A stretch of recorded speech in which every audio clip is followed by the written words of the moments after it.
Hey everybody, final thoughts time for Dreamwell, which turns out is a lovely game. It's a lot of fun and it's surprisingly thinky.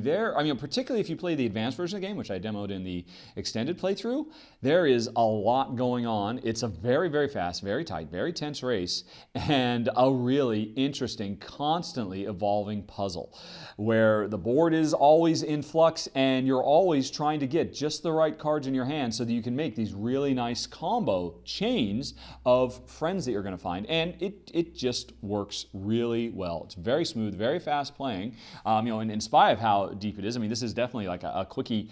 This is almost filler. It's not quite filler. It's maybe like about a half an hour. I guess maybe more with more players.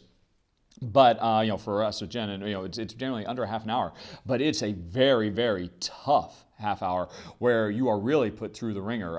There's so much to think about and so much to plan. One action, by the way, that you can do, which I didn't even mention if, in any point in the run through, if you don't like any of the cards that are out, if you're desperate to find some card you need to be able to get some kind of combo scoring thing, you can always just wipe all the cards that are on the table and bring 4 new ones out. And sometimes you're desperate enough to do exactly that. So there's a lot of control, a lot of flexibility, and just a lot of puzzly thinking goodness. The game itself is gorgeous. Tara McPherson, I think, is a very, very popular, famous artist with good reason. These are very bright, evocative, charming tiles, even though this is just a cheap prototype I've got. And, Action Phase Games, the publisher, they make really nice, high-quality final production. So I can only assume it's going to be even nicer looking when I'm not just playing with these, cheap pieces of cardboard that they pasted on some temporary, or printout. I don't know if they're quite inkjet. I think they're laser. But anyway, hardly matters. Jen and I, we already found ourselves enjoying exploring this little world, and I can only assume the final game will look even better. And it's really great. It's 16 tiles, a few character markers, and a deck of cards. There's a lot of game here with a very small footprint.